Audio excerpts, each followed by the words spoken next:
So happy birthday, 10 years to Brad TV and to all our brothers and sisters in Korea. I want to bless you from Jerusalem, from Israel, from Joseph Magen, from All Israel News and Keilah News. And we say in Hebrew, Yom Huledet Sameach, 10 Shanim, happy birthday, 10 years, Brad TV. Hello, Brad TV. We are so honored to be a part of your team, international team here in Israel.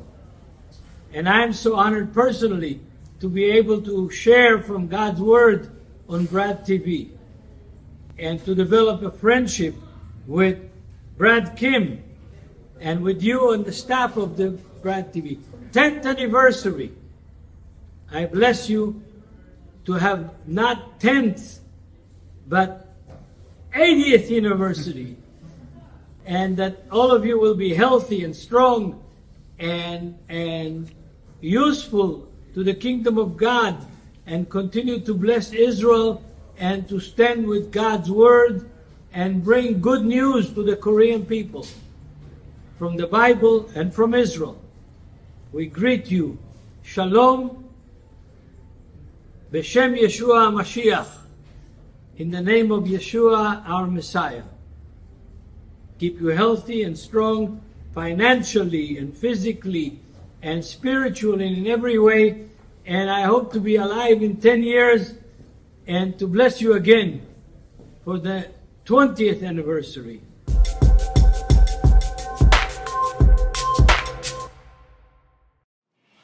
예, 우선 지난 주말 또는 이번 주 초 파리 올림픽이 끝난 이후나 특히 유대력으로 아부월 9일 이란이 이스라엘을 공격할 것이다. 아니다. 그 전에 이스라엘이 먼저 이란을 선제 공격할 것이다. 말들이 많았는데 아직까지 두 나라 간에는 아무 일도 없어요. 지금 상황이 어떻습니까? 네, 티샤베 아브라고 하죠. 유대력으로 아부월 9일, 태양력으로 하면 이번 주 월요일 저녁부터 화요일 저녁까지의 시간 동안에 이란의 공격이 있을 것이다 라는 예상이 쏟아졌었는데요. 전 세계가 잔뜩 긴장하고 있었는데 조용하게 이 티샤베 아브가 지나갔습니다. 이스라엘군은 이 예상되는 공격에 대비해서 최고 경계 태세를 유지를 하고 있었고 현재 티샤베 아브가 조용하게 지나갔지만 여전히 언제 있을지 모르는 이 공격에 대비해서 긴장 상태를 최고로 유지하고 있는 상황이라고 합니다. 위협을 미리 탐지하고 제거하기 위해서 레바논 일대의 공군 항공기가 계속해서 순찰을 하고 있고 횟수도 점차 늘려가고 있는 상황입니다. 이 티샤베 아브를 앞두고 미국과 영국, 프랑스, 독일, 이탈리아 이 5개국 정상들이 공동 성명을 내고 이스라엘의 방위를 지지하고 이란이 공격 위협에서 물러날 것을 촉구하는 이 목소리를 5개국이 함께 냈었는데요. 이란이 이에 대해서 이 침략당한 국가는 자기 방어와 또 대응할 권리를 가지는 것이 국제법이라고 이제 보복 의사를 재확인하면서 언젠간 우리가 공격을 할 거야 라는 이 스탠스를 계속 가져가고 있는 상황입니다. 그렇지만 이 한이의 사망 후 2주가 넘도록 계속 경고만 있었고 이렇다 할 움직임이 없어서 긴장이 계속 유지되고 있는 상황인데요. 뭐 이런 상황에 대해서 보복 공격이 아예 없을 수도 있고 아니면 당장 오늘 밤에도 있을 수 있는 이런 상황, 즉 심리전을 펼쳐서 이스라엘의 이 평안을 빼앗고 심리적인 고통을 주는 것 자체가 이란이 바라는 것이다 라고 이란 지도자들이 밝히고 있지만 반면에 그 이면에는 보복은 하되 전면전으로는 이어지지 않도록 하는 이 보복 수위를 굉장히 신중하게 고심하고 있는 것이 현재 이란의 상황이라고 합니다. 제가 조금 전에 불행인지 다행인지 뭐 이렇게 얘기를 했거든요. 이 얘기는 뭐냐면 전쟁이 안 나서 불행하다는 게 아니라 바로 이런 상황이에요. 전쟁이 날 듯 하면서도 안 나고 안 나면서도 또 언제 오늘 저녁이라도 날지도 모르는 이런 상황에서 이스라엘 국민들의 그런 이 쫄리는 이런 상황이 얼마나 참 안타까울까 그런 마음을 불행이라고 제가 표현을 한 겁니다. 네. 이런 상황에서 이란 관리들이 만약에 이스라엘과 그 가자 지구의 하마스 간의 전쟁이 좀 종식되고 휴전되면 이스라엘 향한 보복 공격을 일단은 연기할 수도 있다. 이렇게 얘기를 했어요. 네, 이란의 고위 당국자들을 인용한 보도가 오늘 나왔는데요. 가자 지구에서 휴전이 성사될 경우에 보복 대응을 자제할 것 혹은 늦출 수도 있을 것이다 라는 내용이 전해졌습니다. 이 이란에 거주하는 한 정치 분석가는 이란이 그간 가자 휴전에 이제 관여를 하지 않다가 이번에 입장이 바뀌었다라고 전했는데요.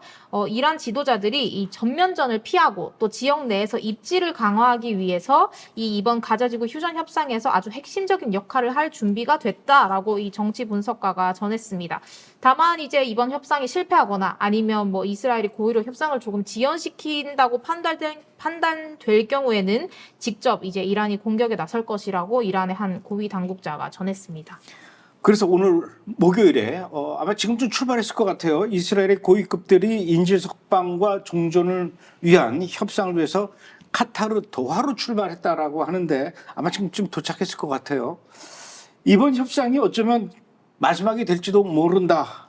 이런 얘기가 있습니다. 왜 마지막이 될지도 모른다는 얘기가 있고 이번 협상 우리 이다리 PD가 보기에는 그 전망이 어떻습니까? 일단 이 5월쯤에 바이든 대통령이 3단계에 걸친 이 인질 협상안을 제안을 했었고 그 틀을 가지고서 이제 세부 사항을 더하고 빼고 하면서 이제 이스라엘과 하마스 양측 계속 협상을 벌여 왔었는데요. 이번이 마지막이 될 수도 있다라는 것은 이번 협상이 틀어지면 가까운 시일 내에는 인질 협상이 없을 것이다라는 이야기가 되기 때문에 그렇게 표현을 한 것 같습니다. 뭐 이번에 협상이 틀어지면 당장 이란의 공격이 또 있을 것이고 또 헤즈볼라와의 전면전도 예상이 되어 있기 때문에 이번에 틀어진다면 가까운 시일 내에는 인질 협상이 없을 것이다.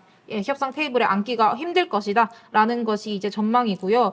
이번 협상에 사실 미국이 굉장히 많은 압력을 넣고 있습니다. 바이든 대통령도 이번에 휴전 협상이 성사되면 이란의 공격을 미룰 수도 있을 것으로 기대한다라는 이야기를 하면서 협상이 반드시 성사되어야 된다라고 이제 바라고 있고 물밑에서도 굉장히 긴밀한 대화가 계속 이어지는 것으로 알려지고 있습니다. 그렇지만 상황은 사실 좋지는 않은 상황인데요. 이 바이든 대통령은 가자 휴전 협상이 더 멀어지고 있느냐라는 질문에 점점 더 어려워지고 있는 상황이지만 포기는 하지 않을 것이다 라고 이게 대답을 했는데요. 또 하마스 역시도 이번 회담에 굉장히 부정적인 모습을 보이고 있습니다. 이 레바논의 하마스 대표인 아흐마드 압둘 하디라는 사람이 있어요. 이 사람이 하마스가 이번 휴전 협상에 참여하지 않기로 했다라고 전했다고 하는데요. 그 이유는 이제 네타냐후 총리가 그간에 있었던 휴전 협상에 성의 있게 임하지 않았다라는 것이 이제 이유라고 하면서 이스라엘 측의 진정성을 믿을 수 없기 때문에 하마스는 이번 회담에 참여하지 않겠다라는 이야기를 지금 내보내고 있거든요. 그래서 하마스가 불참한다는 소식을 이제 전하자 미국이 카타르와 소통을 해서 하마스를 반드시 이번 회담 자리에 앉혀라라고 이야기를 했다고 하는데 상황을 지켜봐야 될 것 같습니다. 이스라엘 고위급들은 지금 도하에 갔는데 하마스가 안 올 수도 있겠네요. 그러면은. 네. 와우. 그러면서 이제 지금 베냐민 네타냐후 총리를 지금 핑계를 대고 있어요. 하마스의 지도자 이스마일 하니에가 이제 암살당하고 시나르가 지금 이제 그 자리를 이어받았어요. 이제 문제는 시나르인데 시나르는 지금 이번 협상에 대해서는 어떤 입장입니까? 네. 시나르는 확실히 하니에보다는 강경파이죠. 시나르는 이스라엘이 가자 지구 내에서 군사 작전을 전면 중단하지 않는 이상 휴전 협상에 참여하지 않겠다라고 밝힌 바 있습니다. 이번 협상에 정말로 하마스가 참여하길 원한다면 선제적인 조건으로 두 가지를 지켜달라라고 제시를 한 게 있는데 첫 번째는 이게 말씀드린 것처럼 이스라엘은 지금 당장 가자 지구 내에서 모든 군사 작전을 전면 중단해라라는 것이 첫 번째 조건이었고 두 번째 조건은 이제 이 미국과 이집트, 카타르가 휴전 협상에 대한 이 실행 계획을 먼저 제출해달라라고 이제 요구를 하고 있습니다. 그런데 뭐 이번 휴전 협상은 여러모로 난항이 많은 상황입니다. 아직도 조율되지 않은 상황이 너무 많기 때문인데요. 뭐 예를 들어서 뭐 방금 말씀드린 내용처럼 하마스는 이제 이스라엘이 협상도 하기 전에 이 가자 지구에서 다 군사작전 그만하고 나가라라고 아주 강력하게 나가고 있고 또 조건과 관련해서도 아직 조율이 안 된 부분이 너무나 많습니다. 이스라엘은 휴전 협상 조건 중에 1단계 이 살아있는 인질 33명을 돌려달라라고 이야기를 하고 있는데 하마스가 내건 조건은 살아있는 인질 혹은 시신 33명 이렇게 나오고 있기 때문에 의견이 조율이 안 된 채로 아직도 팽팽하게 맞서고 있고 그런 가운데 하마스는 뭐 우리는 협상 테이블에 앉지도 않겠다라고 나오고 있어서 극적인 타결이 과연 가능할지 지켜봐야 될 것 같습니다. 어찌됐든 극적인 타결이라도 뭔가 좀 있어야 될 것 같은데 이대로 하면은 어쩌면 이번이 마지막이 될지도 모르는 협상 결렬될 수도 있을 것 같다라는 좀 불길한 생각이 들어요. 자, 이런 상황에서 또 아랍 언론들은 이란이 이스라엘을 향해서 즉각 공격하지 못한 것, 이걸 가지고 좀 조롱하는 그런 만화를 신문에 실었다라고 하는데 뭐라고 어떻게 조롱한 겁니까? 네. 이란이 말만 세게 하고 공격은 차일피일 미루고 있는 것에 대해서 많은 아랍 언론들이 이 풍자 만화를 내놓고 있는데요. 첫 번째 만화는 바로 이 사파입니다. 이 시리아계 쿠르족 만화가인 야세르 아마드라는 사람이 그린 그림인데 이란의 대응이라는 캡션이 달린 이 만화는 엄청나게 긴 심지가 달린 이 로켓에 하메네이가 불을 붙이려고 하는 모습을 그렸는데요. 불 타서 이 폭탄에 불이 붙을 때까지는 한 1년 걸릴 것 같아요. 그렇죠. 이제 심지어 지금 붙이더라도 엄청나게 긴 시간이 걸릴 것이다. 중간에 공격까지. 꺼질 수도 있고. 그렇죠. 이란의 대응이 정말 너무 오래 걸린다라는 것을 이제 풍자하는 모습입니다. 다음 만화는 요르단 일러스트레이터의 그림인데요. 이란의 탱크가 거대한 미사일 발사기를 탑재를 하고 있는데 이 미사일이 뚜껑이 열리더니 결국에는 아주 작은 소형 로켓을 탑재한 이 드론이 발사되는 것으로 끝나는. 그러니까 겉은 요란하지만 실속은 없다 이거죠. 그렇죠. 네. 이란의 대응이 결국 이럴 것이다 라고 풍자하는 내용을 그렸습니다. 다음 만화는 바로 이 그림인데요. 아랍 사람 2명으로 보이는 이 두 남자가 큰 그물망을 가지고 이란의 미사일을 잡으려는 모습을 보여주고 있습니다. 이거는 이제 이란의 공격이 있어봤자 결국 다른 아랍국들에 의해서 쓸모없어질 것이다 라는 것과 또 이란을 옹호하는 다른 아랍 국가들이 너무 많다라는 이런 비판하는 내용을 또 그렸다고 하는데요. 어쨌든 뭐 이란의 이런 공허한 위협 그리고 허세 그 결과적으로는 이런 위협에 걸맞지 않는 대응이 있을 것이라는 것에 대해서 일부 아랍 언론들이 계속 조롱의 목소리를 내고 있습니다. 어쨌든 만화를 잘 그렸네요.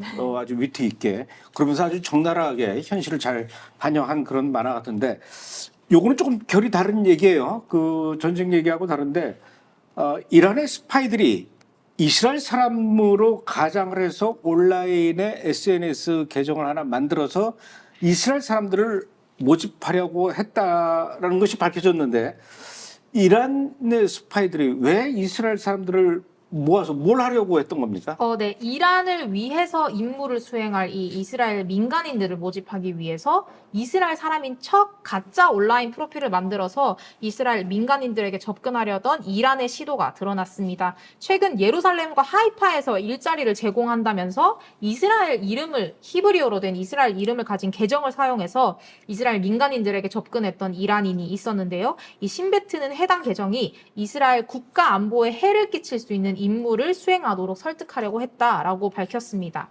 이 몇몇 다른 그룹에서는 아주 높은 연봉을 제시하면서 흥미로운 일자리를 제공한다라는 내용의 이 게시물을 올렸는데 지원자가 여기에 이제 개인정보를 입력하면 연락을 해서 스파이 업무를 이제 시키는 것이죠. 지난 1월에도 이 이란의 정보기관이 가자지구 전쟁과 관련된 가짜 소셜미디어 페이지를 만들어서 이스라엘인들을 모집을 했습니다. 그래서 돈을 받고 가볍게는 뭐 이스라엘 국방부 관리들에 대한 정보 수집, 그리고 뭐 현장 사진 촬영, 그리고 주소 확인과 같은 아주 가벼운 작업을 요구를 했고 더 나아가서 이제 더 많은 돈을 받고는 이제 끝에는 암살과 같은 이제 스파이 업무를 이제 수행하도록 시켰다고 합니다. 그래서 신베트는 이렇게 이스라엘인들을 포섭하려는 시도가 이란 정보기관이 아주 잘 쓰는 수법이라고 밝혔는데요. 그래서 이란은 주로 뭐 국가 정책에 대한 정보를 얻어내기 위해서 공무원이나 아니면 뭐 연구원을 대상으로 신분을 속인 채 이렇게 정보를 캐내는 피싱 캠페인을 많이 벌인다고 합니다. 예전에는 그 SNS를 통해서 이란 사람이 유대인 여자를 이렇게 유혹한다든가 또는 이란의 그 남자가 그러니까 이란 남자가 유대인 여자 또는 이란의 여자가 근데 다 가짜죠. 그렇게 해서 뭐 살아간다 어쩐다 만나자 뭐 이렇게 해서 이란으로 불러들이려는 이런 시도가 있었다라고 뉴스가 나온 적이 있었는데 하여튼 교활한 것 같아요. 네.